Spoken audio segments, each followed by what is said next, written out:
to start today's show with a little update for you guys here on the AFC West standings. With the Broncos win yesterday and the Kansas City Chiefs loss, the Broncos are now squarely in first place in the AFC West with a record of 7-2. Heading into Raiders week, who are at the very bottom of the barrel for Thursday Night Football. And if we also take a look at the AFC playoff picture, Broncos country, by the way, welcome into the Broncos Breakdown by Chat Sports. My name is Moose, currently right now tied for the best record in the AFC. However, based off of wins and losses and tiebreakers, currently the number 3 seed. Hopefully that changes as we go into week 10. I do want to start also by saying this. The Broncos Super Bowl window is wide open. And on today's episode, I'm going to break down exactly why the NFL and Broncos fans were not ready for this version of the Denver Broncos. It might not be exactly what we thought it was going to be, but this team nonetheless finds ways to win. And that is the sign of a great football team. We've won 6 in a row. So, don't be the guy that doesn't like today's video. I don't want to see you jinx it. If you want the streak to continue, hit that thumbs up icon right now and keep the winning streak alive. Let's talk Bo Nix first, because I feel like there's a narrative going around that Moose doesn't like Bo Nix. And that is the furthest thing from the truth. Bo is awesome in certain specific spots. I love Bo Nix. I'm a huge Bo Nix fan. I believe. But no, I'm not too hard on Bo Nix. There is a glaring issue in his game. Other NFL media members around the internet also say the exact same thing. This is just one from James Palmer, who said that Bo Nix has something special. That stretch in the fourth quarter where he just finds ways to win football games. This is a characteristic and a quality of a team, or of a player, that you can't teach. There is no one that can teach you how to be clutch. You either have it or you don't. It's like being tall. You're either tall or you're not. You're either clutch or you're not. And Bo has that gene. But for every single person that got down in the comment section yesterday and said, Moose, you are way too hard on Bo Nix. You think that Bo Nix stinks. No, I don't. But here's the reality of the situation. Bo has a problem throwing the ball down the field. Can that be changed? Yes, it can. You have to work on your touch. Can that be fixed? Can you develop this as part of your game as your NFL career continues? Of course you can. But this was only a snapshot of yesterday's game. Bo was 2 of 10 yesterday with 2 touchdowns. That's great. 1 pick. That's not great. In 20-plus yard throws. 2 of 10. That's 20%. Now, you don't have to hit 80% of your 20-plus yard throws, but you better be 50% or right around there. And 20% is not even close to where you need to be. I think it also goes without saying. Bo makes big-time plays when he needs to. Like I said, he's got the clutch gene. Bo has the ability to make plays with his legs and make clutch throws. Bo is an unbelievable comeback ball thrower. That's one of his best throws. When you have a comeback route from Cortland Sutton or a comeback route from Troy Franklin, Bo is on the money all the time. But it's obvious to anybody that watches the Broncos play football and Bo Nix play football, he's not a great deep ball thrower yet. Now, is that a wide receiver problem? Maybe a little bit. Is that a Bo Nix problem? Probably a lot of it. Maybe you can mirror those two together. Maybe you go out and trade for Rashid Shaheed. Maybe you go out and get another tight end, and we'll talk about that later on today with the most recent developments from Diana Rossini and from Sean Payton himself. But the good news is you're winning despite the problem areas. That's the good stuff. The NFL, you're never going to have a perfect game, or scratch that. You will have perfect games, but they're very few and far between. You had a really great game against the Dallas Cowboys. But winning in the NFL is hard. So finding ways to get the W, you should never, ever apologize for. I also think that every Broncos fan, including myself, is saying the exact same thing. Bo, run more. There were so many opportunities in yesterday's game where Bo Nix had the opportunity to climb the pocket, and he had nothing but green grass in front of him, and he would choose to either dirt the football or try to make a play on the run and throw off his back foot and sidearm something. I'm like, I don't need to see that.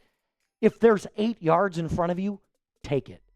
And that's something that he's still feeling out in his game. When is the right time to run? When is the right time to throw? That comes with snaps. That comes with time. I think we all forget. Bo Nix is still a very young player. Maybe not in his actual age, but in his NFL career, he is still a young player. So, Bo, run a little bit more, please. But that's the offense. Now we got to focus on the defense because it's not just the best in the NFL. This defense is all-time great. And I'm going to tell you about the statistics, but also the eye test and what I see from this defense, namely with the two players that stood out to me yesterday, but also from what I see from them throughout the first half of the season as a whole. Before I get to that, I got to tell you about my friends over at Bubs Naturals. Look, as somebody who's getting very close to 30, I can honestly tell you that the collagen levels that I produce right now, not even close to what they were back when I was in my early 20s. So my skin, not as clear. My nails, not as shiny. And that's why I take Bubs every single morning. If those stiff joints in the morning and the recovery from the gym time is taking longer, if your hair is thinning, nails breaking, and your skin is losing that smooth glow, you have to start using Bubs Natural Collagen Peptides. Aging sucks, but it doesn't have to.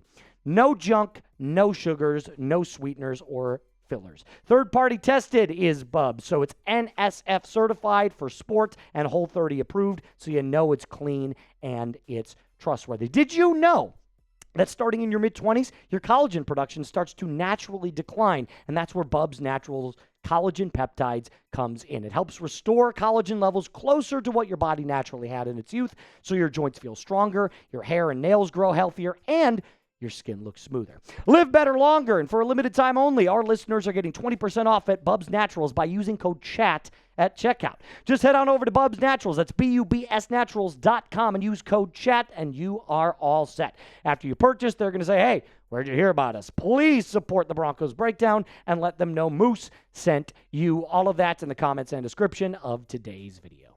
All right, the two defensive studs yesterday as I put my Bubs away. Studs, Bubs. A little bit of a rhyme there. Zach Allen and Talanoa Hufanga. Look, Talanoa Hufanga is clearly proving to be the very best signing on defense that we've had all offseason, and it isn't close. I mean, Dre Greenlaw, I still believe, has a lot of good football left in him, but he's barely played. You know, he's got 2 games and a total of like 48 snaps. Hufanga is an absolute beast. And Zach Allen yesterday proving exactly why you signed him to that massive contract extension. Here's his stats from yesterday that might not wow you when it comes to, like, it's not a Myles Garrett type game where he goes out and has 5 sacks against the New England Patriots. But he had 3 quarterback pressures, 1 sack, 1 TFL, 1 PBU 2 pass deflections at the line of scrimmage, and 3 quarterback hits. He is making opposing quarterbacks' life a living hell. And it's not just this year. Allen is one of 5 players in NFL history to record 60-plus quarterback hits in a 25-game span. Quarterback hits are probably the lost stat in the NFL because it doesn't really show up in a box score. But what it does do is prove that he is forcing the quarterback to either get rid of the football or forcing a turnover-worthy play. The other 4 players on that list, Nick Bosa, All-Pro, Aaron Donald, Hall of Famer, TJ Watt, future Hall of Famer, and JJ Watt, Hall of Famer. Short list. That's how good this guy is. And it might not translate into the finishing of the play, right? The sack is the finishing product of a quarterback hit or a quarterback pressure. But Zach Allen is easily your best defensive lineman, and it isn't close. And without him on the field, the Broncos don't have that interior pressure that can both stop it in the run game and make the opposing quarterback's life a living hell. Let's flip on over to Talanoa Hufanga. Awesome season so far. Awesome season. Like, this guy is ridiculously talented. He is so aggressive. not only in the backfield, but also can climb the box and make tons of plays happen. Now, believe it or not, these aren't his actual stats. His 2025 stats after this last game are as follows: 61 tackles, 2 tackles for loss, so he can climb the box. He does have 8 pass breakups, and if it weren't for that drop yesterday that he would have had an interception, but he's got none on the season. Maybe he doesn't have the greatest hands in the world. I'm willing to sacrifice that because his PFF grade has also been one of the very best among starting safeties in the NFL. And Denver is the perfect spot for Talanoa Hufanga. He was asked yesterday about the Broncos defense and what he finds value in. And here's what he said. I'm proud to have a defense that is willing to go out there and put their helmet in the pile and get dirty when it's time to make a play. We do it. Boom. Bingo. Because he knows, Pat Surtain knows, Vance Joseph knows, Benito, Cooper, every player on this defense knows. This defense isn't just great. It can be all time. If you stay healthy, you continue to make the right plays, you continue to get sacks, and continue to be aggressive. But it's not just the sacks. We are limiting opponents to not scoring. Did you know the Broncos defense has not allowed a touchdown in 4 out of 9 games this year? What? That's crazy stuff. Crazy. Almost half of your games, you're not allowing the team to find the end zone. And your most recent performance against the Houston Texans is just a brief snapshot of how good this 2025 defense is. 4 sacks, 7 quarterback hits, 6 passes defended, 0 touchdowns allowed, and a third down conversion rate of 17.6. It's too easy. It's too easy. Way too easy. And producer Alper, you don't have to go to that. I can just make sure that I read it off if you're cool with that. But from the 33rd team, which is PFF's kind of Twitter profile here, you could bring me up full screen here in just a second. And anyway, the defenses in the NFL that are generating the most pressures on dropbacks are the Denver Broncos at number 3. The Vikings come in at 45.8%. That's because Brian Flores blitzes a ton. And the Bills coming in at 44.3%. But the Broncos are at 42%. They are nonstop in the backfield, forcing errant throws. The one thing it hasn't really translated to are the turnovers. And I have a feeling that later on in the season, those are going to come. This is the best defense I have seen from the Denver Broncos since the Super Bowl. It's not close. Since the Super Bowl that they won in 2016, this is the best defense I have seen, maybe on an NFL field. So I can't go the full 9 yards and say it's the best defense I've ever seen from the Broncos, but it's definitely, if it's not 1, it's 2. Period. It's just every week, it's fantastic. So is this the best Broncos defense you've ever seen? Give me a yes, give me a no in the comment section down below. That is going to do it for us on today's episode. I'll be back later today with more Broncos content coming your way. As always, my friends, mile high salute. Be cool.